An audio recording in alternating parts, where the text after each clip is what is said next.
Bom, gente, primeiramente, boa tarde a todos. Nós somos do PAT de Engenharia Química, tem algumas pessoas aqui que não são da UFC, e nós fazemos um trabalho de pesquisa, ensino e extensão. Nós temos alguns projetos, e um deles é o PADRIM, que é o Programa de Acompanhamento ao Discente Recém-Ingresso. E nesse período de quarentena, nós tentamos adaptar um formato online. Nisso, a gente tentou lançar uma série de desafios, onde os novos alunos de engenharia pudessem propor um projeto de engenharia em que a gente solucionasse o problema do coronavírus. Então, nós tivemos alguns alunos inscritos, contamos com a ajuda do professor André desde o início, e para encerrar esse momento, nós quisemos trazer uma palestra sobre inovação, que foi um assunto muito abordado desde o início. O Wilker aqui disse que não está ouvindo. Todos os outros estão?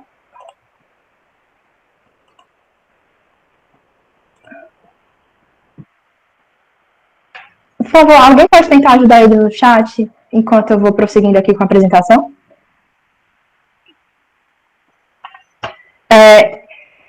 Então, nisso, a gente falou muito sobre inovação desde o início, sempre contando com a ajuda do professor André, e chegamos ao final, no nosso encerramento, a gente queria trazer uma palestra falando sobre inovação.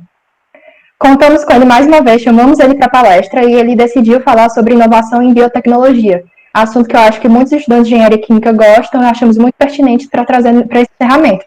Mas a gente achou que era um tema tão interessante que não era legal a gente restringir aos alunos do PADRIM, aos alunos do Desafio da Quarentena, que foi o nosso jeito que nós chamamos nesse período de isolamento, que as atividades eram virtuais. Então, nós abrimos a participação para todos, mas gostaríamos de agradecer principalmente aos alunos que participaram com a gente até aqui do desafio, que foi a Marília, o Isaac, a Pamela, o Yuri, a Bianca, a Sara e o Vinícius, que foram os que chegaram até o final. Tivemos alguns outros inscritos, mas esses foram os que chegaram até aqui. Agradecemos a todos, mas principalmente a eles que entregaram o projeto final. E agradecer também a participação do professor André, que não só pela palestra de hoje, mas também pelo apoio desde o início. Então, nós vamos passar agora a palavra para ele e dar início à nossa palestra. Olá, pessoal. Vocês me escutam bem? Vocês deem um sinalzinho que vocês me escutam bem aí. Por favor. Ótimo. Gabi, se você puder compartilhar a tela, aí a gente pode conversar. Isso. Pode colocar na apresentação. Pronto. Ótimo, pessoal. Vocês conseguem ver a apresentação, não é isso? Todo mundo consegue ver. Espero que sim. Bem, pessoal, antes de mais nada, eu queria inicialmente dizer da minha alegria, né, encontrar vocês hoje. Hoje eu recebo vocês aqui na minha casa. E vocês aí da casa de vocês. Nós estamos vivendo um momento que é muito difícil, o mundo está vivendo um momento muito complicado e, ao mesmo tempo, desafiador. Eu quero falar um pouco sobre isso. E antes de falar de inovação, eu vou falar um pouco, né, sobre esse tema tão delicado nos dias de hoje. Eu quero, antes de começar a falar do tema para vocês, eu queria agradecer a cada um dos organizadores desse evento. E eu me preparei muito para agradecer a vocês, porque só vocês para transformar essa minha quarentena de uma forma mais amena, mais alegre, que é encontrar vocês mesmo que de longe. E aí ter recebido o convite de vocês, para mim foi muito especial, foi muito, muito importante. E eu já falei no Instagram, e eu vou repetir agora, eu espero não desapontar vocês. Vamos lá, a tela está compartilhada e eu queria falar um pouco. Pode passar, Gabi, pode passar. Eu queria falar um pouco para vocês, nessa apresentação. Eu queria comentar entre 30 e 40 minutos, vamos ver se eu consigo falar pouco hoje, da biotecnologia como uma das esperanças nesse mundo que está numa quarentena tão louca, né? E, para mim, o que eu quero falar, na verdade, é sobre... Pode voltar. Sobre a contribuição... Professor, só vou desligar meu microfone, porque aí eu já volto para a apresentação. Ok. Eu queria falar um pouco sobre alguns aspectos da nossa contribuição nessa pandemia, né? O que a gente pode contribuir, não só nessa pandemia, mas em eventos históricos que nós vamos ver pela frente aí, que nós vamos viver. Nós somos jovens e nós vamos viver o suficiente, espero, Deus permita, que a gente possa superar esse evento e outros que possam ir pela frente. Aos que não me conhecem, não sei se tem muitos aqui que não me conhecem, eu me chamo André Casimiro, eu sou professor do Departamento de Engenharia Química e na Universidade Federal do Ceará, e aqui na UFC eu faço parte de um grupo de pesquisa. Pode passar, Gabi. Isso, eu faço parte de um grupo de pesquisa, o GPB, o Grupo de Pesquisa e Desenvolvimento em Processos Biotecnológicos, que desde a sua fundação vem se dedicando à pesquisa na área de bioprocessos. Desse grupo fazem parte a professora Maria Valderez Ponte Rocha, que está conosco nessa chamada de vídeo, a professora Luciana Gonçalves, que agora está no ano sabático, no estágio de pós-doutoramento no Colorado, nos Estados Unidos. E cada um de nós nesse grupo, pode passar, Gabi, cada um de nós nesse grupo trabalha com uma linha da biotecnologia, mas, no geral, nós temos trabalhado sempre em conjunto em áreas como enzimologia aplicada, biocatálise, cultivos microbianos, produtos de processos microbianos, agregação de valor a resíduos da biomassa, biorefino. Então, nós temos trabalhado nessa linha de trabalho. Então, vou tentar puxar um pouco a conversa para esse nosso lado, porque, de fato, eu me sentiria mais à vontade. Vou tentar usar um pouco da minha experiência antiga e tentar conversar com vocês daquilo que me deixa um pouco mais à vontade sobre biotecnologia, sobre aquilo que eu gosto de falar. Como eu falei antes, nós estamos vivendo tempos difíceis, desde que nós recebemos as informações do Covid. Pode passar, Gabi. Covid-19, essa palavra tem nos assustado. Eu desliguei a televisão por um bom tempo, porque eu não quero ouvir Covid-19 tão cedo. Pode passar. E muitos de nós não tinham noção como essas duas palavrinhas, epidemia e pandemia, eram tão pesadas. A gente não tinha vivido a experiência de uma pandemia. Muitos de nós, na nossa juventude, não tinham vivido uma experiência tão pesada como a gente tem vivido agora. O isolamento, né? E eu quero iniciar dizendo que tudo isso é uma história muito antiga. É assustador, pode passar, Gabi, é assustador quando a gente fala que existem esperanças, e as esperanças residem numa terapêutica, numa medicação, né, num fármaco que venha a ser efetivo contra o coronavírus ou contra qualquer afecção viral. Então, quando a gente pensa que existe um funil, né, a chegar até um composto que tenha efetividade, a gente fica um pouco assustado, né? A gente tem visto aí muita coisa sobre a hidroxicloroquina, sobre novos medicamentos, e a gente se assusta um pouco com esse problema. Pode passar, Gabi. Pode passar. Então, eu queria dizer para vocês, antes, pode voltar.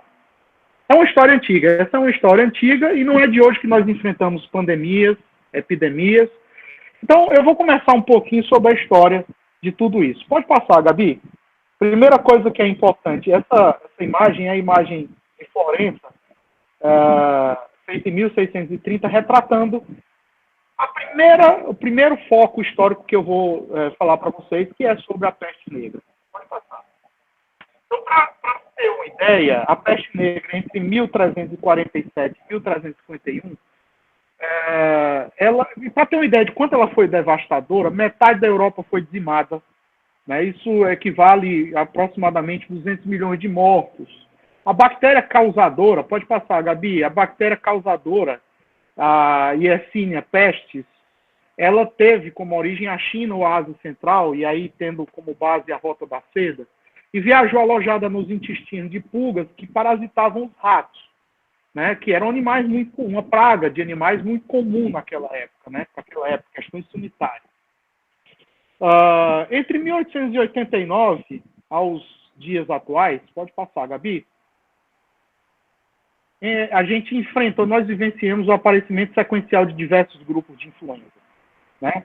A gripe russa, por exemplo, como a gente pode destacar alguns dessas influenzas, eu vou destacar algumas delas. A gripe russa, por exemplo, do subtipo vírus H2N2, que matou 1,5 milhão de pessoas entre 1889 e 1890. Na verdade, até chegar ao começo do século, né? Este foi o primeiro surto com registros históricos e começou no Uzbequistão, se espalhou com grande rapidez, né? Em 3 meses já passava pela Europa, Ásia, África, América e causava crises, como essa que nós estamos vendo agora, e sobretudo com relação a afecções associadas como pneumonia, né? E foi devastador, né? O número foi devastador. E a gripe espanhola, pode passar, Gabi. A gripe espanhola, a influenza espanhola, H1N1, tão famosa, né, matou quase 50 milhões de pessoas entre 1918 e 1920. Acredita-se que ela surgiu nos Estados Unidos. Relatos dão conta que pessoas que acordavam com boa saúde morriam no final do dia, né? É assustador. E a gripe espanhola instaurou no Brasil um verdadeiro terror, né? Pode passar, Gabi. Acabou matando, inclusive, o presidente da República, eleito Rodrigues Alves. Paralisou o comércio, as escolas, né? Segundo historiadores, essa foi a maior pandemia do século XX, né? Para que se tenha uma ideia, o jornal A Gazeta de Notícias estampava notícias sobre a grande epidemia na edição de 15 de novembro. Essa edição que vocês estão vendo aí, de 15 de novembro de 1918. E trazia como capa, se vocês olharem, o Rio é um vasto hospital. Qualquer semelhança é mera coincidência. Enquanto a gripe espanhola avançava sobre os moradores de São Paulo, em outubro de 1918, o Serviço Sanitário, no cantinho aí vocês podem ver, os conselhos publicados pelo Serviço Sanitário do Estado, com recomendações para instruir a população como se prevenir, assim como vem sendo recomendado para lidar com o Covid nos dias de hoje. O objetivo era simplesmente impedir a disseminação dessa doença.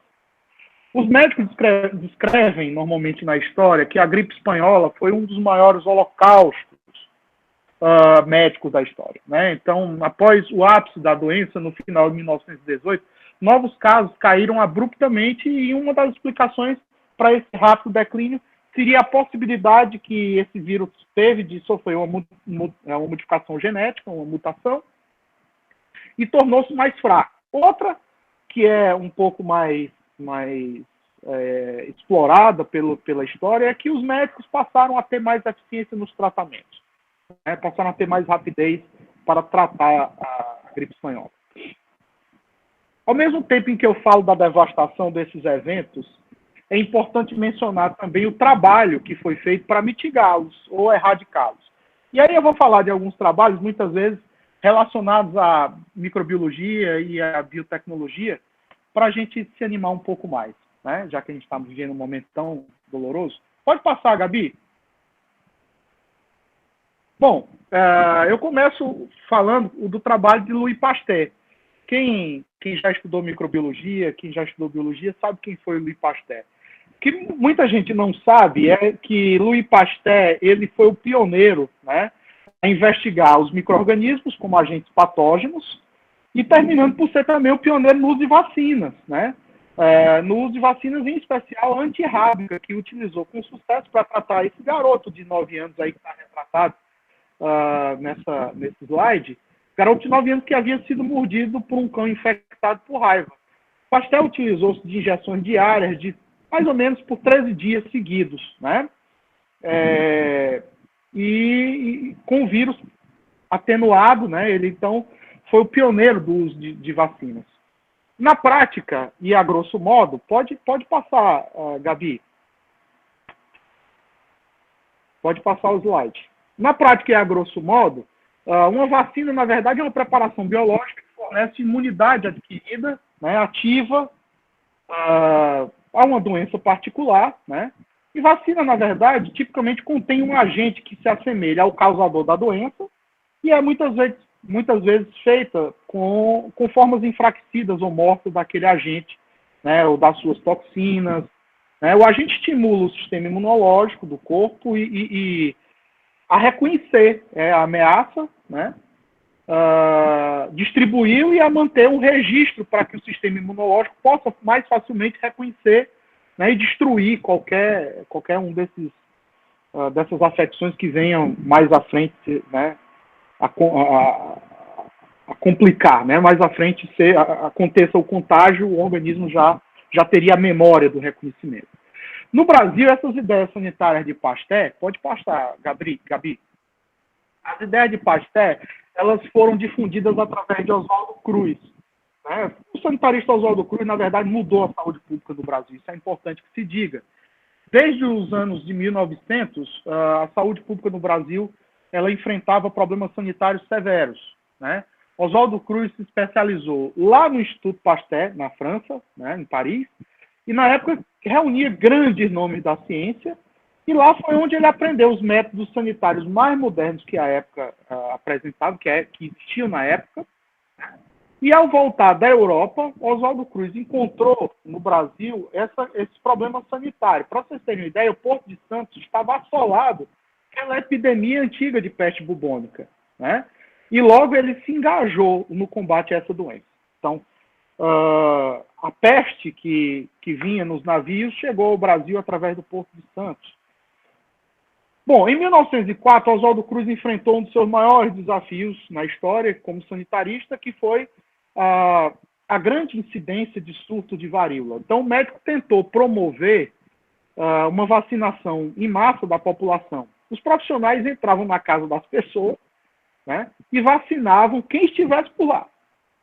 Mas dessa forma causou muita indignação nas pessoas, né, na população, e o fato ficou conhecido como a revolta da vacina. Pode passar, Gabi. Aí uma ilustração da revolta da vacina, né? O povo não queria ser vacinado por uma série de teorias, inclusive, de que a vacina iria matar as pessoas porque continham agentes patógenos, né? Essa revolta foi muito conhecida no livro de história. Pode passar, Gabi. Essa é a ilustração da época. No Ceará, especificamente, é preciso que se destaque o papel de Rodolfo Marcos Teófilo. Né? A partir de 1900, até o final de sua vida, nos anos 30, Rodolfo Teófilo ele empreendeu uma batalha muito pessoal contra a varíola, lutando contra, inclusive, o medo da vacina, sem muito recurso, né? Em tempos de seca, de fome, da migração em massa, né? Do êxodo da migração em massa e das péssimas condições de higiene que nós vivíamos no Nordeste. Né? E se avançarmos no tempo, outras contribuições significativas elas poderão ser contabilizadas, como é o caso do Salvarsan. Pode passar, Gabi. O Salvarsan, uma formulação médica, né, do Dr. Paul Ehrlich, né, que foi um marco da bacteriologia e da farmacologia como terapêutica da sífilis. Né? A penicilina, pode passar, Gabi, que foi descoberta em 1927 por Alexander Fleming, isso aí a maior parte de nós já tem noção, mas que foi redescoberta nos anos 40 por Flora e sua equipe. Pode passar, Gabi. Flora e a sua equipe redescobriram a penicilina e aí tornaram possível, né, que fosse produzida em massa a penicilina nos anos 40. E aí, sobre a penicilina, é importante destacar o papel de uma pessoa. Pode passar, Gabi? O papel de Margaret Rousseau. Era uma engenheira química que desenvolveu o processo industrial que permitiu a produção em larga escala da penicilina, nos anos 40. Né? E em 1944, chegou ao mercado, possibilitando que os feridos da guerra tivessem uma chance de curar-se das afecções microbianas. Bom, no começo dos anos 80, pode passar, Gabi. O começo dos anos 80, na verdade, traz uma esperança ainda maior para a gente, quando a gente fala do importante passo que foi atingido pelo homem, com a possibilidade de expressar gene humano em bactérias. A utilização da tecnologia do DNA recombinante, né? E a replicação também do DNA em levedura. Eu estou tendo um retorno meu aqui. Beleza. Na verdade, isso mudou a forma de pensar os produtos de base biotecnológica, né? Basta ver o impacto causado por isso nas manchetes de revista. Passa aí, Gabi. Em especial essas duas revistas. Olha só que interessante. A gente tem, nos anos 80, a revista Time mostrando o impacto da Genetec, que foi uma empresa que produziu a primeira formulação biotech de insulina, né, humana, a Humulin. E o futuro da medicina que nós hoje vivemos, a medicina, a biomedicina, associada à biotecnologia, né? Então, isso aí era o prenúncio naquela época do que nós poderíamos extrair da biotecnologia. Pode passar, Gabi. E hoje, com tudo que nós estamos vivendo, onde é que moram os desafios, né, pessoal? A gente precisa falar de desafios. Pode passar, Gabi. O Fórum Econômico Mundial listou, nesse gráfico, ele é muito interessante, porque ele listou para 2020 alguns aspectos que merecem muito cuidado, né? No eixo X, nós temos a probabilidade de ocorrência de um evento, e no eixo Y a gente tem a probabilidade, o impacto desse evento, né? Percebam que o item de doenças infecciosas, passa aí, Gabi. O item de doenças infecciosas, que foi marcado aí, é um dos pontos de alto impacto, né? Mas está num evento de baixa probabilidade. E percebam que junto com esse, pode passar, Gabi, agora nós vivenciamos e enfrentamos um outro número de eventos, né? E em primeira estimativa, se vocês virem aí os eventos de risco, se vocês observarem, foram afetados pela propagação de uma doença infecciosa, como é o caso do Covid, conflitos interestaduais, por exemplo, falha no colapso da governança regional ou global, instabilidade social, falha ou colapso da infraestrutura crítica, por exemplo, do sistema de saúde, que é o que nós estamos vivendo hoje, crise alimentar, crise do Estado, né? E tudo isso associado à crise no sistema financeiro. Enfim, nós estamos vivendo, associado a esse evento, um outro número de eventos, o que faz com que a gente acredite que isso tudo diretamente impactaria em eventos com maior probabilidade, né? E com maior realidade, que já foram projetados, né, nesse quadro. Pode passar, Gabi. Veja só, se a gente falar de efeitos climáticos, crise hídrica, que a gente sempre escuta falar, né, desastres ecológicos, né, problemas ambientais causados por esses desastres promovidos pela ação humana, né? Então, todos esses eventos, pode passar, Gabi, eles podem ser causados, consequentemente, depois dessa pandemia. Então, a gente vai ter, né? E é aqui que mora a nossa grande oportunidade. Nós podemos contribuir com aspectos de mitigação dos problemas associados. Por exemplo, a crise hídrica, energética, produção de alimentos. A biotecnologia, pode passar, Gabi. A biotecnologia, ela está na ponta de muitas dessas soluções, e para que se tenha ideia, esses aspectos, né, a exemplo de tudo isso, o mundo pós-pandemia virá com questões sanitárias bem evidentes. Pode passar, Gabi.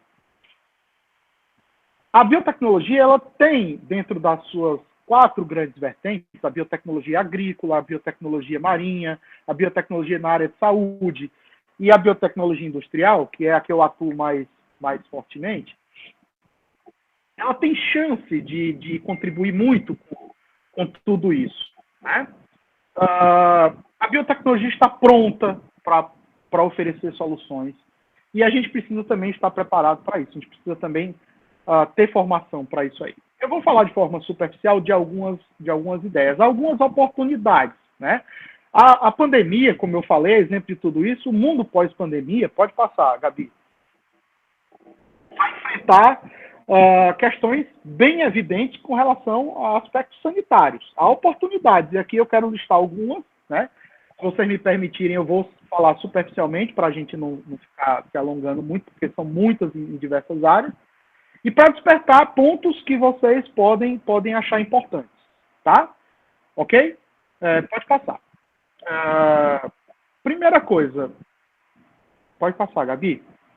Nessas oportunidades que nós temos. A área multidisciplinar de biocatálise, por exemplo, que se encontra em amplo desenvolvimento. Pesquisas realizadas em vários ramos da química, da biologia, têm como principal objetivo o desenvolvimento de novos catalisadores para uso industrial, novas técnicas de biologia molecular, metodologias de seleção de biocatalisadores e novas abordagens de pesquisa foram desenvolvidas a fim de se obter diversos catalisadores e mais eficientes e específicos, né, para que você possa explorar melhor as biotransformações, utilizar a biodiversidade para as transformações.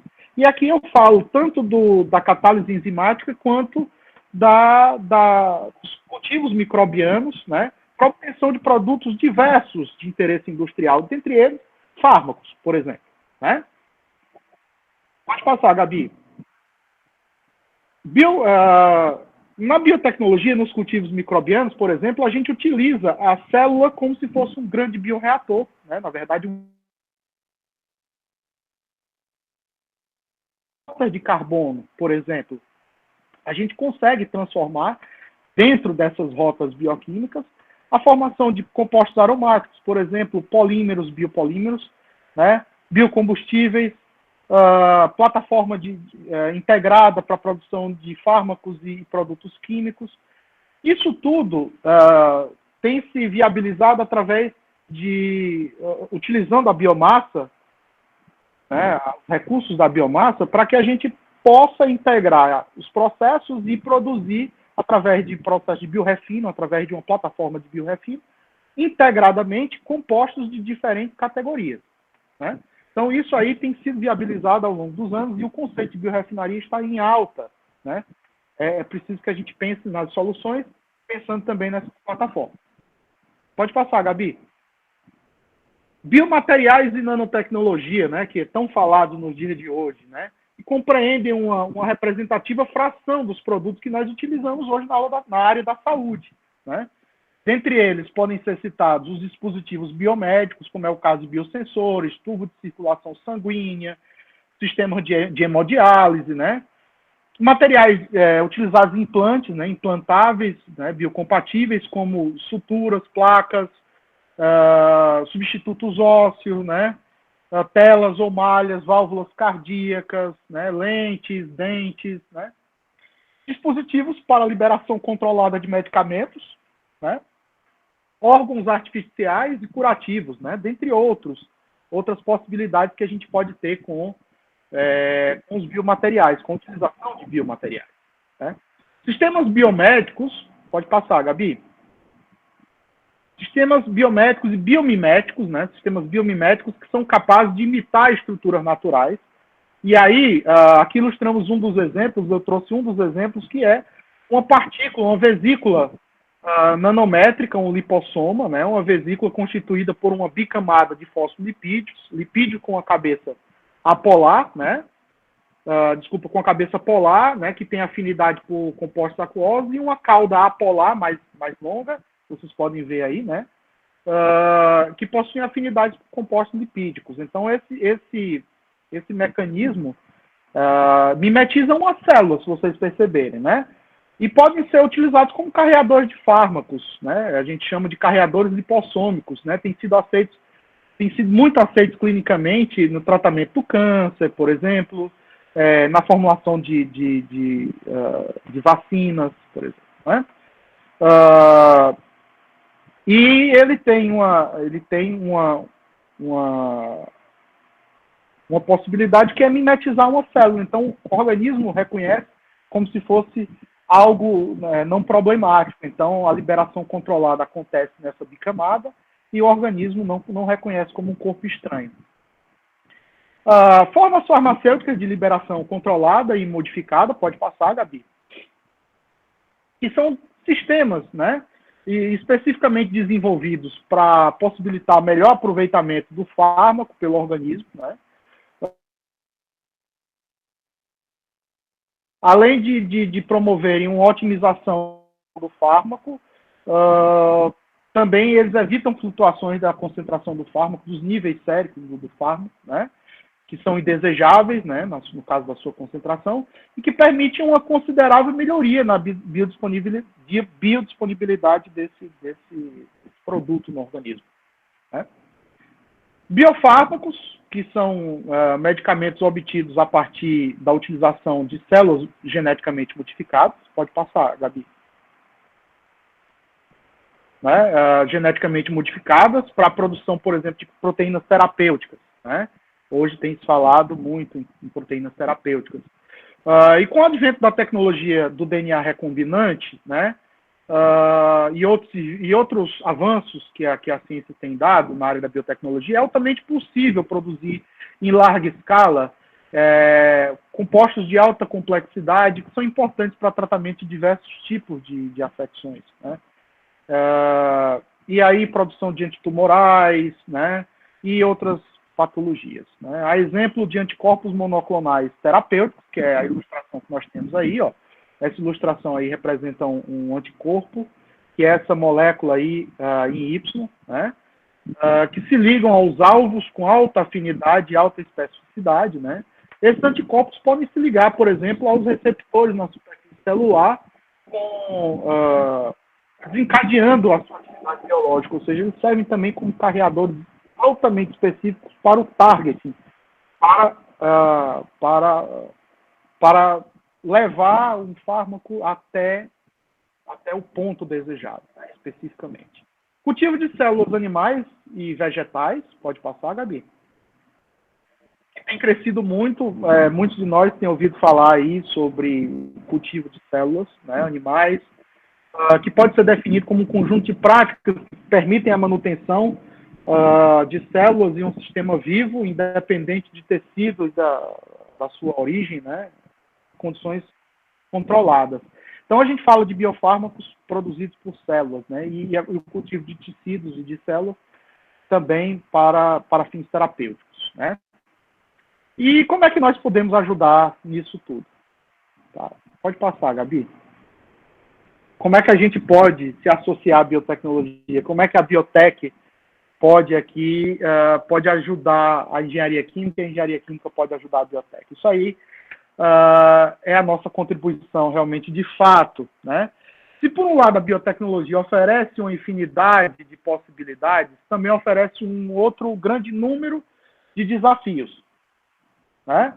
Sobretudo quando os micro-organismos estão no cerne da produção industrial. Vou falar de micro-organismos porque é um pouco mais próximo à minha vivência. Pode passar, Gabi. Bom, micro-organismos, para quem ainda não tem ideia, eles podem ser encontrados em um ambiente natural, né? Eles podem ser encontrados dispersos na natureza, num ambiente que nós chamamos de ambiente natural, e podem ser encontrados em outro ambiente que nós chamamos de ambiente laboratorial, que é aquele ambiente controlado, em que nós tiramos do ambiente natural, controlamos em ambiente laboratorial para estudar melhor esses micro-organismos. Depois nós temos o ambiente industrial, que é esse aí que nós, engenheiros, fazemos parte. Né? Os engenheiros químicos fazem parte desse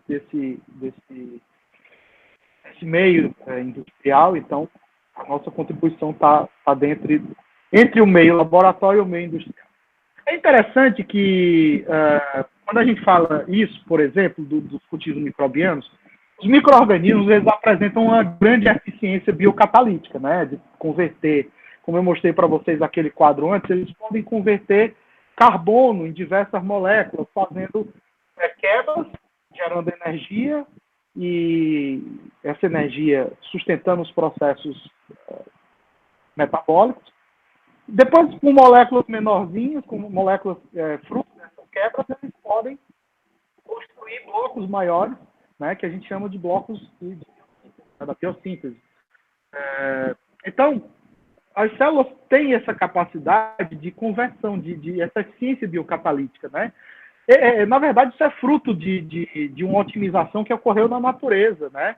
E uma simplificação muito grande que vem de bilhões e bilhões de anos de evolução, né? As células microbianas exibem redes de centenas e milhares de conversões bioquímicas, né? Isso é interessante porque a gente não consegue, no espaço de tempo que uma conversão que uma célula tem, reproduzir tudo isso num laboratório com reações, né, sintéticas. É mais difícil, né? Então, estas redes elas estão incorporadas a uma notável e eficiente arquitetura de controle e regulação. Quando a gente fala de controle e regulação, a gente está falando de mecanismos internos que a célula tem para controlar todo esse arcabouço que está por dentro do maquinário celular, né? E é capaz de operar com alta versatilidade, seletividade. Bom, e se a robustez dessas redes ela pode permitir processos de produção com alta eficiência, o desafio que nós temos é organizar esse potencial e direcionar ele à formação de produtos que nós desejamos. Essa é a nossa função. E hoje em dia, os engenheiros químicos, por exemplo, e diversos outros pesquisadores têm enfrentado esse desafio, né, direcionado esforços para compilar estratégias de ponta para modelar, otimizar essa rede metabólica inerente a esses sistemas biológicos, né? Tudo isso visando principalmente o dimensionamento de operações, equipamentos, processos que sejam economicamente viáveis. Quando eu falo economicamente viáveis, é porque a gente não pode esquecer que a gente está pensando no mercado que vai absorver esses produtos que são formados por esses cultivos, né? E aqui é que o engenheiro químico entra fortemente. É aqui nosso papel mais forte, né? Então, todo o arcabouço de conhecimento técnico que nos servirá, né, para tornar possível a transposição de escalas desde o laboratório até a indústria, né? Além dos processos de separação, obviamente, né? Separação e purificação. Pode passar, Gabi.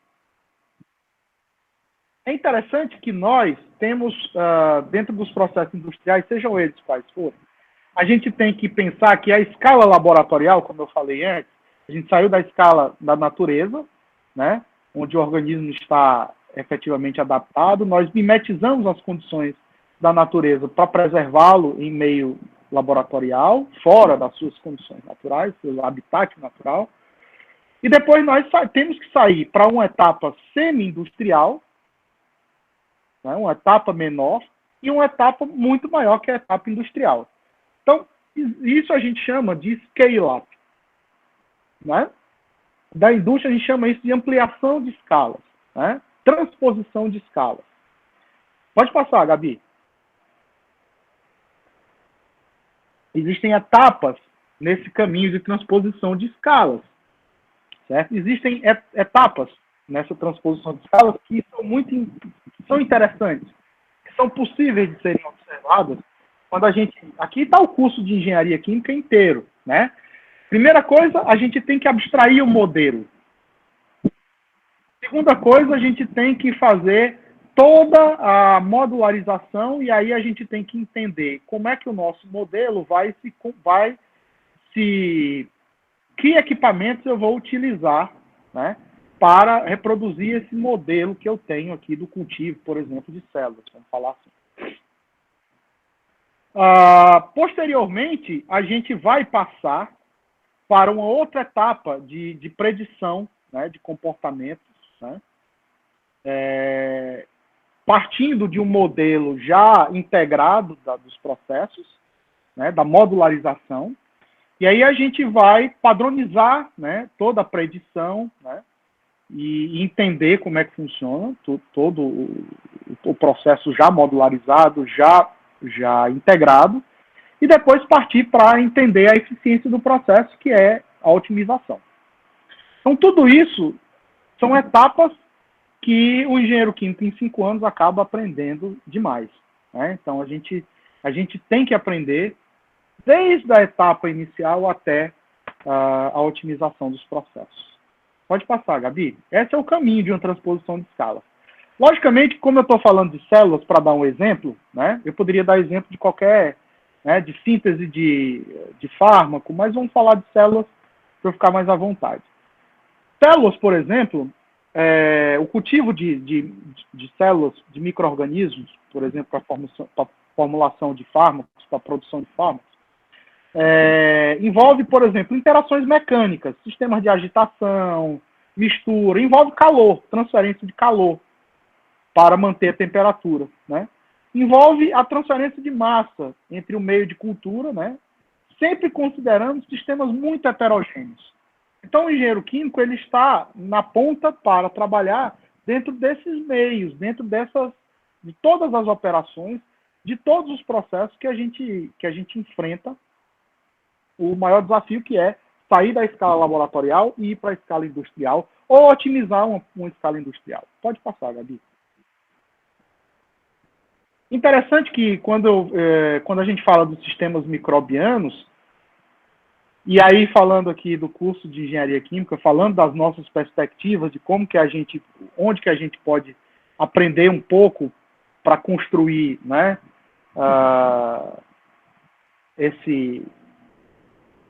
produtos para esse pós-pandemia, processos para esse pós-pandemia, para evitar aquelas crises que a gente citou lá anteriormente, é interessante que a gente tem as variáveis de processo, olha os meus alunos de princípios dos processos químicos aqui, ó. Variáveis de processo devem ser reconhecidas, os balanços de massa de energia, a termodinâmica dos processos, a estequiometria celular e a estequiometria dos processos, a cinética, quem está lá no final viu que já está no final do curso, cálculo de reatores, hein, Vilker? Está aí. Né? Os processos podem ser observados sob o aspecto macroscópico e microscópico. Então, dentro disso aqui, nós temos muito a explorar. Tá? Pode passar, Gabi. E aí, uma coisa interessante, e aí que é bem moderno se falar, eu falei de transposições de escala e eu falei do scale-up. Né? E, na verdade, está se pensando muito no scale-down. Sair da escala maior e ir para a escala menor. Por quê? Isso aí, essa imagem que vocês estão vendo é um reator. Tá? Isso é um bioreator. Tá? Esse bioreator, na verdade, tem uma tubulação, a alimentação acontece e esses microcanais que vocês estão observando aí são os microcanais onde acontecem os processos aí nesses canais. Bom, por que a gente está pensando em scale down? Quer dizer que a gente está falando o seguinte, nesse chipzinho nós temos um reator industrial. E você vai falar assim, mas professor, que coisa engraçada, nós temos um reator grande em escala industrial e o senhor está falando de um reatorzinho que é um laboratório pequeno, uma plaquinha de vidro. Reator de microcanal. Veja só como é interessante. Imagine se nós tivéssemos uma sequência de plaquinhas dessa que pudessem produzir a mesma quantidade que se produziria num reator em grande volume. O que a gente teria como observação? Primeiro, nós teríamos fluxos sempre laminares. Veja que aí a gente tem fluxo sempre com velocidades muito baixas. Em fluxo com velocidades muito baixas, os efeitos de transferência de massa são difusivos. A gente tem a termodinâmica do processo muito mais evidenciado do que a transferência de massa. Impressionante que esse caminho de reação, ele é um caminho eficiente porque nós teríamos uma bomba com cargas energéticas, necessidades energéticas menores, então a gente está trabalhando com questões energéticas aí para otimizar os processos. E o que é que nós estamos pensando? Transpor escalas, agora pensando em modularização de pequenas unidades, formando uma unidade maior. Né? Então, tudo isso é possível porque a microfluídica, que é a ciência que trabalha com esse escoamento nesses microcanais, tem mostrado uma eficiência muito grande naquilo que nós chamamos de intensificação de processos. Então, para o futuro, nós realmente teremos que repensar a forma, o paradigma de transpor escalas para o maior, mas sempre pensando em miniaturização dos processos. Então, isso aí é uma coisa que os engenheiros químicos estão na ponta e têm capacidade para realmente trabalhar com isso. Né? Porque, afinal de contas, nós temos que poluir menos daqui para frente. Lembra das catástrofes ambientais? Na verdade, nós temos que aprender a poluir e despoluir. Na verdade, a gente tem que aprender na crise hídrica, já que a gente vai, inevitavelmente, se diz que nós vamos enfrentar uma crise hídrica, a gente tem um problema sério. Ao mesmo tempo que a gente está a um evento de maior probabilidade de crise hídrica, a gente também está com a circunstância sanitária de que para os próximos anos a gente vai precisar de água para lavar e limpar. A gente vai precisar, né, resolver os problemas sanitários urbanos, inclusive. Então, não é possível que a gente não pense, né, em utilizar essas soluções. Pode passar, Gabi. E aí, como eu falei para vocês, a gente tem etapas, né, a seguir. A primeira delas é todo o processo que nós chamamos do upstream, que é essa etapa de investigação das reações, né, a nível micro, né, e depois os processos de cultivo, ampliação de escala no processo de cultivo. Depois, a gente tem que pensar no processo de recuperação e purificação, né? Essa área de recuperação e purificação é muito importante, né? É muito importante porque aí é a viabilização do produto final, ou seja, daqueles produtos que a biotecnologia pode disponibilizar para a gente. Pode passar, Gabi. Bem, pessoal, eu falaria muito mais sobre o tema, obviamente, mas eu não sei, acho que eu passei até do tempo, tá? Eu acho que eu não tenho mais tempo, então eu não quero abusar de vocês e eu queria ficar disponível para responder questões mais específicas, né, ao fazer uma apresentação geral, para ficar disponível a questões mais específicas, ok? Eu quero novamente agradecer aqui, de forma que eu quero abraçar todos vocês, mesmo estando longe. Eu quero dizer do meu carinho aqui por vocês, que em breve, quando tudo isso passar, nós vamos ter a chance de estar novamente juntos. Desejar a vocês muita saúde, né? Contem comigo sempre. Espero que vocês estejam mantendo a saúde física, a saúde mental, que os seus familiares também estejam se cuidando, né? Então é importante que a gente se cuide nesse momento, né, e que a gente também pense nesse futuro. Eu apenas, nessa apresentação, quis despertar alguns pontos para vocês que merecem algum cuidado para o futuro, né? Sem abordar de forma mais profunda e abordando uma coisa mais superficial para a gente varrer mais coisas, tá bem? Eu estou aberto a perguntas, eu adoraria responder perguntas de vocês. Eu sinto também abraçado por vocês nesse momento.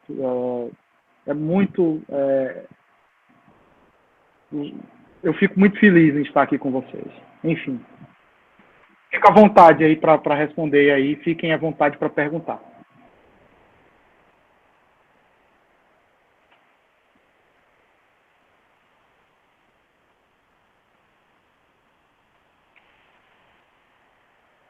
Pessoal, quem quiser perguntar, Gente, por favor. Se alguém tiver alguma dúvida, alguma pergunta para fazer, pode fazer no chat ou ligar o microfone. Liga o microfone. Liga o microfone. Vinícius, pode falar, Vinícius. Liga o microfone, cara. Oi, professor. Como é que você Boa está? Boa tarde, obrigado. Nossa, muito bom, muito obrigado. Eu queria perguntar se a gente fosse comparar o nível de poluentes que a indústria de biotech está produzindo atualmente comparado com outras indústrias, como é que a gente pode, dá para fazer esse tipo de mensuração com a indústria atual já? Isso aí é uma coisa que é difícil de fazer, esse tipo de observação. O fato é que as indústrias de bioprocesso, elas poluem também, né? Poluição é algo inerente à atividade industrial, né? Não adianta dizer que a indústria, que nenhum setor industrial consegue produzir, sair da matéria-prima e chegar a um produto sem promover qualquer atividade que seja degradada. É o seguinte: minimizar os impactos. O que na indústria de bioprocesso se pretende, né, que a indústria de bioprocesso pretende, é reduzir os impactos, inclusive utilizando resíduos que são desperdiçados pelos processos industriais tradicionais. Né? Para você ter uma ideia, é estranho a gente falar de crise alimentar quando a gente tem hoje um desperdício de alimentos, na verdade, um desperdício de biomassa que poderia servir para a produção de alimentos. Né? Gigantesco. Há um exemplo, claro que a professora Valderice está aí, ela tem essa experiência muito forte, que é o caju. Aqui a agroindústria do caju, ela vive em função da castanha, e aí o pedúnculo do caju acaba se transformando em um subproduto, na verdade um coproduto da indústria subutilizado, e que pode ser utilizado para a produção de outros produtos de maior valor agregado. É importante a gente pensar que não é o fato de não provocar impacto nenhum. É o fato de tentar mitigar os impactos, por exemplo, como os custos energéticos, né? Os impactos que estão dentro do processo. Né? E a utilização, por exemplo, de água, enfim, a gente tem que pensar nessa mitigação. Infelizmente, cada caso, cada processo industrial tem o seu impacto, e aí fica difícil de comparar, né? Enfim. Respondi a tua pergunta, Vinícius? Sim, professor. Obrigado. Imagina. Professor. Oi. Tudo Está bem, me Dá? ouvindo? Como é que você está? Tudo. Estou. Loucura. E, professor, talvez a minha pergunta não tenha tanto a ver com o assunto, de fato, dessa reunião, mas um assunto que eu acho que tem a ver com quando, né? Como é que o senhor crê que está as relações sociais, as relações entre as pessoas após uma pandemia desse esplendor, né? Será que as pessoas vão ter, assim, eu fico imaginando como é que vai ser em encontrar o senhor e provavelmente não poder abraçá-lo. Você crê que essa mudança de hábito será permanente, né? Eu creio que é uma coisa que acaba contando. Eu olhar as pessoas e ter receio, ter medo, né? Sair na rua. Eu recentemente estava dirigindo e eu vi as pessoas se afastando umas das outras, tendo crises realmente umas com as outras, e isso me entristece bastante. Talvez seja o que mais me entristece, né, nesse momento. Daphne, é uma coisa engraçada. O que você falou aí, eu estava lendo outro dia, na verdade, uma entrevista que eu estava vendo na TV italiana, do Yuval Harari. Vocês sabem quem é esse cara, né? O Yuval Harari é aquele que escreveu Sapiens, né? E o Homo Deus. E escreveu 21 lições para o século XXI. Enfim, ele estava falando a respeito dessas novas relações que a humanidade vai ter que enfrentar. Sem dúvida nenhuma, Daphne, com o momento que a gente está vivendo, a gente vai ter que mudar, inclusive, as perspectivas. Nós, inicialmente, hoje eu vi a carta do reitor da Unicamp para a sociedade, a carta foi amplamente publicada nos jornais, falando a respeito de como a universidade, a Unicamp, vai enfrentar nos próximos períodos essa pandemia, né? O fato é que nós estaremos sempre temerários. Essa não foi a primeira, como eu falei para vocês, nem será a última pandemia que a humanidade viveu. Espero que a gente viva a ponto de ter conhecimento científico para gerar soluções. O fato é que a gente vai ter que, nesses próximos meses, tentar se reinventar. As atividades econômicas, por sua vez, terão que serem reinventadas. Né? A gente ainda depende muito das atividades que envolvem o contato humano. Isso é muito difícil. Por exemplo, a educação envolve o contato humano. Quem está experimentando aí a educação remota sabe do quanto é difícil, tanto para o professor quanto para o aluno. Eu prefiro ver vocês na sala de aula, assim como vocês também devem preferir me ver em sala de aula, mesmo que às 8 horas da manhã de uma quarta-feira, né? Vocês prefiram me ver na sala de aula do que realmente a gente se ver a gente não se vê, não ter o contato, não ter aquela pergunta. Então a sociedade precisa se reinventar sobre o aspecto. A indústria vai se reinventar também. Isso aí impõe também a automação dos processos industriais. Ou seja, cada vez mais a gente vai precisar de menos contatos humanos, porque a gente vai ter que monitorar a sociedade nos próximos períodos. Eu vi hoje uma matéria que fala sobre as possibilidades de novas ondas da pandemia na China, na Espanha, enfim. Isso tudo nos assusta, porque é tudo muito novo. Até que em setembro, por exemplo, que é a ideia de que uma vacina consiga sair, né, ou que posteriormente essa vacina consiga chegar até toda a humanidade que está amplamente sofrendo com isso, né? E nesse momento a ciência é muito importante, porque aí nesse quesito de se reinventar, a ciência vai ter que repensar muita coisa.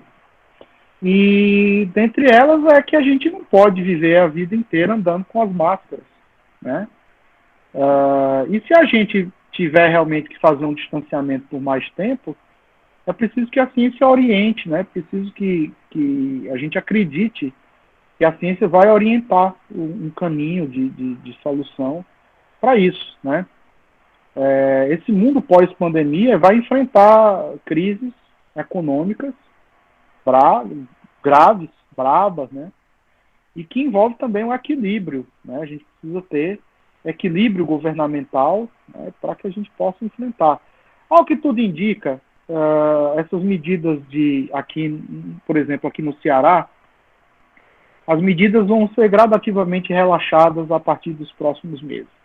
Há um trabalho da Universidade Federal do Ceará, do professor André Ferrer, que fala do pico da pandemia, de uma predição usando um modelo epidemiológico, que tudo isso vai acabar, né, o próprio vírus vai acabar reduzindo, né, a sua intensidade com o número de casos, aqui agora para o final de maio, e aí a gente pode ter maior segurança. O que a gente quer, né, é tentar criar mecanismos de maior segurança, para que vocês enfrentem aí essa pandemia, né, com maior segurança, e que a gente possa também voltar às nossas atividades mais próximas, né, menos distantes. Mas o ensino, com certeza, a gente vai ter que repensar para o futuro. A gente vai ter que repensar, inclusive, a forma como vamos ter que ouvir vocês, como é que a gente vai lidar com tudo isso. Mas vamos acreditar na ciência, né? Isso tudo é um momento passageiro. A gripe espanhola, como eu falei, o vírus foi se atenuando, foi ficando cada vez mais fraco, né? Uma das teorias. E aí a gripe espanhola acabou, né, entre 1918 e 1920, no máximo. Então quer dizer, o H1N1 ainda a gente enfrenta, né, mas cada vez menos complexo em graus do que naquela circunstância, que aí estava associado a problemas sanitários também, né? Então, a gente também tem que pensar que existem outras doenças dentro dessa pandemia e a gente pode contribuir, né, no desenvolvimento de novos fármacos, e aí o design de fármacos. Quem trabalha com o professor Mardônio, quem conhece o professor Mardônio Lucena, no departamento de engenharia química, ele trabalha com modelagem molecular. Hoje, modelagem molecular é um mecanismo de desenvolvimento de estudo de fármacos. O professor Mardônio, o professor Pedro Felipe, eles trabalham com modelagem molecular, não no nível de fármacos, que eu saiba, mas eles têm um arcabouço de modelagem computacional muito forte. É isso, vamos pensar no mundo que a gente possa contribuir, que nós tenhamos chance de contribuir com aquilo que nós aprendemos. Com certeza, quando vocês voltarem à sala de aula, é interessante vocês começarem a pensar as soluções que vocês poderão dar para o futuro. né? Cada um de vocês poderá dar uma contribuição importantíssima. Ok? Mais alguma pergunta? Professor, boa tarde. Teve gente. Professor, Oi. teve duas perguntas no chat e teve outro aluno que estava perguntando aqui também. Ótimo, vamos lá. Eu estou pronto. Alguém liga o microfone. Quem foi o primeiro? Professor, boa tarde. Aqui quem Boa fala me chamo Dione, curso de Engenharia Química. Tudo bom, Dione? Tudo bem com o senhor? Graças a Deus. Eu queria fazer uma pergunta para o senhor com relação ao qual o conselho que o senhor dá para o aluno ao estudante de Engenharia Química, para quem não tem interesse, para quem tem interesse para essa área de biotecnologia. Qual que você acha que deve seguir na área acadêmica, por dentro, por fora? Eu estava vendo hoje uma apresentação oral de um aluno de biotecnologia da UFC. E ele estava explicando que hoje em dia, existe muito falta de empresas que aceitem alunos de biotecnologia, porque eu acredito que devem prevalecer outros cursos, como engenharia ou química, não sei o motivo, enfim. E ele estava fazendo um projeto que é bem interessante, em que ele reuniu empresas, em que levou alunos para lá conhecer e mostrar as ideias com relação aos alunos de engenharia ou de biotecnologia. Agora, só para interromper, a Beatriz acabou de falar uma coisa interessante, a profissão não é regulamentada. Isso mesmo, Beatriz. É uma tristeza mesmo. Agora, uma coisa importante, John, nisso aí, com relação a empresas, logicamente que, eventualmente, o Ceará é desprovido realmente de empresas que tenham essa abrangência de biofármaco e tal, mas no futuro isso aí tende a crescer. E, lógico, o engenheiro, ele está se formando aqui no Ceará, mas ele pode trabalhar onde ele quiser, né? Com relação a isso, é interessante que se a gente quer ir para um polo mais avançado, é importante que a gente alce esses voos. Agora, realmente é muito interessante. O que é que tem que fazer? O biotecnologista e o engenheiro de bioprocessos, o engenheiro químico que trabalha com bioprocessos, eles têm atividades complementares. Vocês me escutam? Eu estou escutando, professor. Sim, professor. Tá ok, ótimo. Eles têm atividades complementares, se encaixam. Não há concorrência. Não é que... Talvez alguma ignorância de alguns empresários, não sei. Mas não existe concorrência. São profissões que se complementam, né? A formação do engenheiro de bioprocessos é justamente dentro dessa etapa de otimização, de planejamento de escala, de viabilização do processo industrial. Isso aí a gente sabe fazer como ninguém. Mesmo que a gente esteja estudando cálculo de reatores, um reator bioquímico utiliza as mesmas técnicas, praticamente, né? A gente utiliza, mudando os mecanismos cinéticos, obviamente. E operações unitárias a gente conhece, né? Então, eu daria um conselho, se você quer se engajar em um grupo de trabalho que trabalhe com bioprocessos, ler, estudar e aplicar na prática. Esse é um conselho que eu dou. Obrigado, professor. Agradeço pelo seu conselho, tá? Pode dar um para outras pessoas. Imagina, eu espero ajudar. Se você quiser depois procurar, quando a gente estiver na universidade, quiser nos procurar, eu, a professora Valdeirês e a professora Luciana, nós estamos disponíveis para você conhecer nossa estrutura, o que é que a gente tem. Desculpa te interromper, professor. Eu já fiz uma visita no começo do ano passado com a professora Luciana. E ela falou, e tinha 3 alunos da engenharia química e 3 alunos da biotecnologia, e ambos queriam entrar no laboratório, só que as vagas eram já poucas e também existiam alguns problemas. O recurso, né? Sim, super entendo. Mas foi super incrível conhecer os laboratórios de biotecnologia envolvendo que a gente trabalha com a engenharia química. Eu particularmente, eu sou suspeito porque a biotecnologia apareceu para mim, né, o desenvolvimento de bioprocessos apareceu para mim como a engenharia química como um casamento perfeito, né? Eu sou suspeito para falar. Tem alguém que comentou aí também?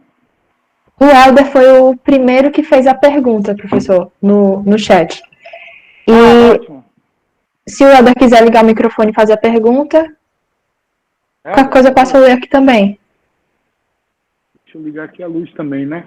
Para ajudar aqui um pouco a iluminação. A pergunta, professor, foi assim. Professor, você acha que realmente existe uma possibilidade de uma vacina? Um pouco mais cedo eu li um artigo sobre pesquisa de um novo tipo de mutação ao norte da China. Em uma pandemia onde o vírus passa por vários organismos, passando por diversas mutações, é realmente possível uma solução através de uma vacina? Os mecanismos biotecnológicos são realmente uma solução a longo prazo? Olha, com relação à vacina, é sim possível uma vacina. Vírus sofre mutação muito rapidamente. Eu vi também essa matéria sobre a China, que a China está possível, mas na verdade a matéria não era muito conclusiva, e aí eu vejo o papel da imprensa, muitas vezes a imprensa fica meio... a matéria era inconclusiva para saber se a mutação ela deixava o vírus mais forte ou mais fraco, né? Vi um estudo de que as pessoas que haviam sido infectadas também, elas não transmitiam, que ainda apresentavam positivo, elas não estavam transmitindo para humanos. Bom, o fato é que a gente ainda não tem muito conhecimento de tudo que vai acontecer. Uma vacina, sim, é uma medida que talvez a médio prazo a gente só vai ficar satisfeito, talvez, né? E aí tem a satisfação da gente como seres humanos, e aí a nossa vida particular, a gente só vai ficar satisfeito quando tiver um tratamento eficiente, que a gente tome em casa, não precise ir ao hospital, não chegue a evoluir. E a Bianca pediu a palavra, é isso? A Bianca também perguntou. Bianca, ela disse que precisava sair, eu posso responder antes de você sair, por caso? E eu acho que a vacina, sim, vai sair, e eu acho que ainda tem muita coisa que a gente tem que estudar desse vírus. A Universidade Federal do Ceará vai receber um aparelho, vai receber uma estrutura pelo NPDM para estudar a biologia dos vírus, um laboratório que foi aprovado. Eu vi o professor Dorico vai estar encabeçando aí o NPDM, então é possível que a gente também tenha muita informação daqui para frente e que a gente possa descobrir. É capaz da gente também, dele nunca desaparecer, o H1N1 está por aí, né?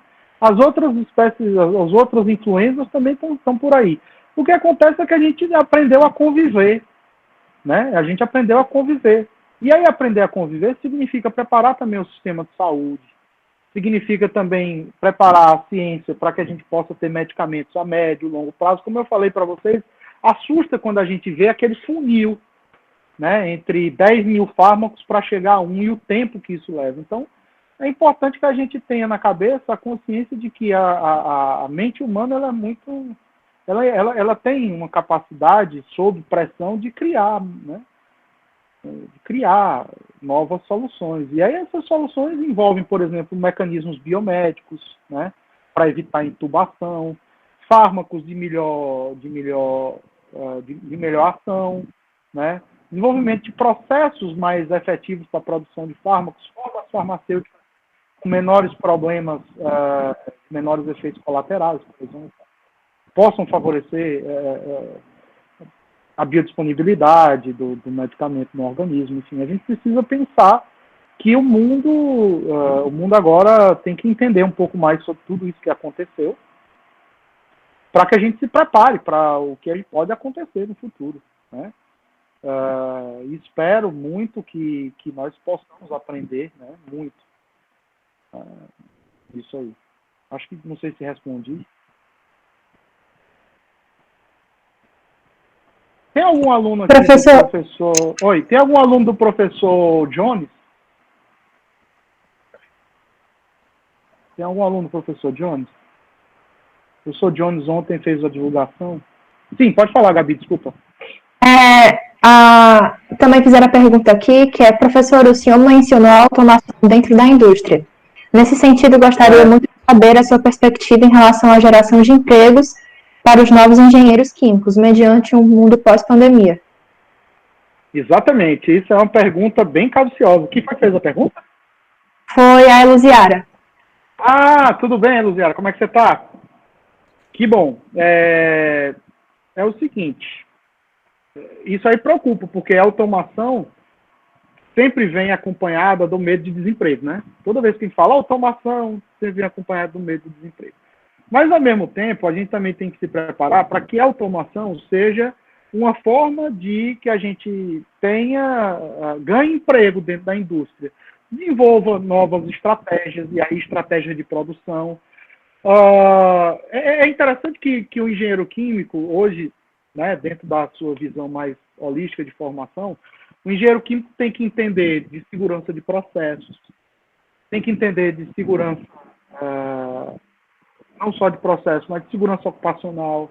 O engenheiro químico tem que entender de uma gama de outros conhecimentos que pode aplicar mesmo a um processo que está mais automatizado, né? Na verdade, a ideia de automatização, a ideia de evolução, a gente precisa ganhar mercado para que isso não nos tire o mercado, para que isso nos crie oportunidade, né? Desenvolvimento de estratégias de produção, e aí tem um engenheiro de produção, o engenheiro químico também pode entender um pouco mais gestão, né? E é fato, a gente viu hoje não vai caber todo mundo no serviço público, né? Logicamente. Então, muitos de nós, muitos engenheiros químicos formados e profissionais formados, terão que ir para o mercado de trabalho, mas terão que ir para a iniciativa privada, obviamente, ou terão que ser, e nem a iniciativa privada vai absorver todo mundo. Então, muitos de vocês vão ser empreendedores. Sei que vários estão aqui no projeto do SEMP com o professor Abraão, maravilhoso, é impressionante, né? O trabalho feito pelo professor Abraão com relação a empreendedorismo. Então, muitos de vocês serão jovens empreendedores e aí vocês terão seus próprios negócios, né? Pode ser um negócio de biotecnologia, daqui para frente a gente precisa ver o que vai acontecer, né? O SEMP tem feito um trabalho muito importante. O SEMP tem incutido na cabeça do jovem a ideia do empreendedorismo, a ideia de você entrar para, né, ser o agente da tecnologia, mas como empresário. Tá? Então, é importante que a gente reflita sobre esse momento de automação, porque a gente vai viver mesmo, né? A gente está vivendo a ideia da quarta revolução industrial, aquela ideia da revolução industrial, né, mais voltada para a tecnologia da informação, mais tecnologia das coisas, internet das coisas, né, enfim, a gente vai voltar, né, a hipótese de que as informações elas precisam ser concatenadas, os profissionais precisam ganhar espaço, né, precisam ganhar espaço. Para isso é importante que a gente, né, pense como a gente vai ganhar espaço e não perder espaço. Não sei se eu respondi. Alguma pergunta? Mas... Professor, até agora no chat foram essas que tiveram. Se alguém mais quiser fazer alguma pergunta, pode colocar no chat e ligar o microfone. Tem alguém da biotecnologia, por favor? Wilker, quer falar? Pode falar, Wilker, liga o microfone. Oi, professor, boa tarde a todo mundo. Como é que você está, Wilker? Tô bem, professor. Tenho sempre acompanhado as suas lives, tem tocado bastante. Obrigado. No caso, eu tenho uma dúvida um pouco mais voltada mesmo para a engenharia química em si. O senhor comentou na apresentação do senhor que a característica dos micro-organismos é que eles têm grande eficiência biocatalística, né? E que todo o desafio do engenheiro químico está justamente em direcionar esse potencial para produzir produtos que a gente queira, no caso podem ser vacinas e tudo mais. Aí eu queria perguntar se isso, esse grande desafio de buscar essa eficiência alta dos micro-organismos acaba deixando o processo mais caro. Principalmente se a gente for querer uma vacina que saia a um curto prazo, isso provavelmente deve gerar gastos maiores. E eu queria entender se um processo bioquímico normalmente tem gastos muito elevados nele. no âmbito da pesquisa e tudo mais. E... Eu vi que é bem importante a sua pergunta, bem interessante. Olha, é o seguinte, tem uma coisa que a gente tem que pensar, que é o seguinte, seja a médio, longo ou curto prazo, os custos de um processo biotecnológico para esse nível é bem alto, né? Logicamente que produzir uma vacina não é barato. Todo mundo deve ter visto aí a ideia que a Moderna anunciou que para setembro teria uma vacina, né? A Moderna, uma empresa de biotecnologia americana, anunciou e está tendo aquela polêmica toda com relação ao OMS e tal. Bom, pessoal, aquela ideia da vacina é uma vacina utilizando o mRNA, né? Então, essa possibilidade, né, de codificar aquelas proteínazinhas que ficam na coroa do vírus, que a Moderna já aventou essa possibilidade, né, de produção. Viu que tudo que envolve modificação genética e tecnologia do DNA recombinante é caro. Mas veja que nós temos hoje, por exemplo, insulina. Eu dei o exemplo da Humulin, da insulina produzida pela Genentech, né? E é interessante que a grande revolução que essa insulina causou na humanidade. Antes se utilizava, só para uma historinha, antes se utilizava insulina de porco ou de boi. A diferença de um e outro são alguns aminoácidos, entre 1 e 3 aminoácidos. Na verdade, o que acontece é o seguinte: causava a insulina, tanto bovina quanto suína, causava problemas às pessoas que utilizavam, né, os diabéticos.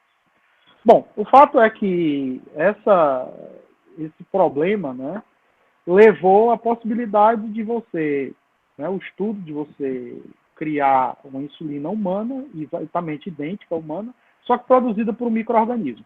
Faz isso utilizando uma parte do DNA, colando lá no DNA plasmidial, o micro-organismo passa, no caso a Escherichia coli, por exemplo, passa a produzir a insulina, e a insulina é recuperada, né, e purificada. O fato é que as pessoas agora utilizam insulina, e insulina não é o produto mais caro. Vacinas que utilizam essa tecnologia, que podem utilizar essa tecnologia, utilizando genética, engenharia genética mesmo, vão sair mais caras no começo, mas ao tempo que isso aí vai se suavizar no processo, né? O fato é que essa solução, seja médio ou curto prazo, vai custar muito dinheiro, né? E essa é uma grande preocupação, que é o acesso, né? O acesso, preocupação que a OMS colocou é o acesso países mais pobres, né, que possam não ter o acesso a esse processo, ou não ter acesso ao produto, né? Fiquem presos ao produto. A quebra de patente disso aí. Não sei se vão conseguir, né? Porque nesse mundo a quebra de patente não vai acontecer, ou seja, o acesso será sim por um custo um pouco mais elevado. Mas é torcer para que a gente tenha aí, né? Que a gente consiga, que os processos industriais hoje evoluíram muito, né? Os processos biotecnológicos evoluíram muito, e a gente tem esperança de que a gente consiga, em um menor espaço de tempo, regredir, né, isso aí. Só lembrando que a gente tem vacina, né, da gripe, H1N1, né, varíola, a gente já tem vacinas que a gente enfrentou aí, né, pandemias tão sérias quanto. Então, é pensar positivo. Não sei se eu respondi. Respondeu, professor. Muito obrigado, viu? Imagina, viu, que é um prazer grande. Prazer também, obrigado. Professor Vitória fez uma pergunta no chat. Ótimo. Se eu quiser ligar o microfone. Pode ligar, Vitória. Tudo Mas bem? está aqui também a pergunta. Professor, nós vemos muita influência da equipe de saúde nas mídias no momento atual. Eu gostaria de saber o papel dos engenheiros químicos, principalmente quando voltarmos para as aulas e os engenheiros formados aos seus ambientes de trabalho. Acredito que todas as áreas vão buscar ajudar de alguma forma na adaptação a esse novo mundo. Gente, esse novo mundo, como eu falei para vocês, é um novo mundo de oportunidades também, né? logicamente que nós vamos ter que construir dispositivos cada vez mais eficientes. Por exemplo, vamos pensar aqui nas salas de aula, você está falando da educação há pouco tempo, a gente vai ter que construir mecanismos que permitam que a sala de aula não seja um ambiente de contágio, né? Mas também não seja um ambiente de isolamento. Então, a gente tem novos materiais a trabalhar. Vitória, a gente tem um número de inúmeras oportunidades aí a serem aproveitadas como engenheiros químicos. Primeira coisa que a gente tem que entender é que dentro dessa construção, fora a ideia de produção de fármacos, produção de vacina, do uso da biotecnologia, a gente tem materiais alternativos. Nós temos materiais plásticos, bioplásticos, a gente tem a tecnologia, a gente aprende a tecnologia para desenvolver, né, estruturas, materiais que são utilizados, por exemplo, como EPIs, filtros, sistemas de filtração eficiente, para evitar, por exemplo, imagina os EPIs, a máscara N95, né? A gente sofreu, durante muito tempo eu procurava nas farmácias, a gente não achava, né, N95, a escassez. Então, há um tempo atrás, o Brasil produzia plataforma de petróleo, e de um dia para o outro nós não tínhamos produção de máscara N95, álcool gel, né? Lógico que a gente vai ter que desenvolver novos sanitizantes para limpeza urbana, vai ter que ter maior controle os primeiros anos, até que a gente se esqueça de tudo isso, porque foi isso que aconteceu na história, né? Não sei se dessa vez a gente vai esquecer tão fácil, mas a gente esqueceu a gripe espanhola, né? Vivemos aí, em 1918 a 1920, acabou esquecendo, a gente virou um fato longe, até que nas futuras gerações a gente esqueça tudo isso, mas pelos próximos anos a gente vai se lembrar muito e o engenheiro químico vai precisar colaborar muito com isso, pensando na sanitização, pensando na produção materiais para servir, materiais biomédicos, instrumentação, desenvolvimento de sistemas de controle, porque o engenheiro químico também trabalha com automação e controle, um pouco de automação e controle, né? E aí a gente vê a ideia dos respiradores, né? Os respiradores cada vez mais baratos, mecanismos, e aí envolve oxigênio, né, pessoal? Transferência de oxigênio. Oxigênio é transferência de massa, né? Sistemas térmicos eficientes. Enfim, a gente tem como colaborar muito, né? Não só com a produção de fármacos, medicamentos, assim. A gente tem como colaborar muito. É um novo campo que se abre, né? A engenharia química há muitos anos que ela vem se transformando na engenharia química e de bioprocessos, né? E aí a engenharia química e de bioprocessos, ela envolve entender mais sobre essa área biomédica, né? Lembrando que o problema do futuro não será só Covid, né? Nós temos pessoas que efetivamente sofrem por problemas cardíacos, sofrem de diabetes, sofrem por outras afecções, sofrem por outras doenças. E essas doenças nós precisamos pensar também, né, em soluções para que isso não vire um problema maior, né? Mas sem dúvida nenhuma, a gente consegue colaborar. E a água, o tratamento de água, o uso racional de energia que está associado também, né? A gente aprende a fazer, a usar racionalmente a energia nos processos industriais e nas residências. A gente tem como colaborar, né? Ciência energética. Tem muita coisa aí. Dá para passar os 3 dias a gente fazendo uma lista aqui e ainda sobra. Não sei se respondi. Vitória. Aproveito o gancho que o senhor falou, né, professor, que tem muita coisa ainda que a gente pode abordar. E nesse intuito, o PET está trazendo palestras semanalmente. Começou semana passada, essa semana a gente não teve uma palestra específica do nosso projeto, mas tivemos essa do Padrim, que na verdade foi o desafio da quarentena esse ano, a gente não rodou o Padrim da forma tradicional. E a gente já fica o convite aqui para todos que participaram dessa palestra ficarem atentos às nossas redes sociais, ficarem atentos aos meios de divulgação, porque a gente está tentando realmente trazer temas pertinentes para esse momento e para a vida como um todo. Semana passada foi investimentos, agora um pouco sobre biotecnologia. Sintam-se à vontade para opinar e dar sugestões para a gente de temas que vocês querem escutar, temas que vocês querem ver, aprender mais. Esse de biotecnologia, acho que todos gostaram bastante. Tivemos presenças, perguntas, a gente quer agradecer, inclusive, a disponibilidade do senhor, porque foi um tema muito interessante. Eu estou sempre disponível. Com certeza, e a gente percebeu isso, toda a disponibilidade durante todo o tempo de quarentena. Agradecer a presença de todos que estão aqui, inclusive da professora Valderez, que ficou a palestra inteira aqui com a gente.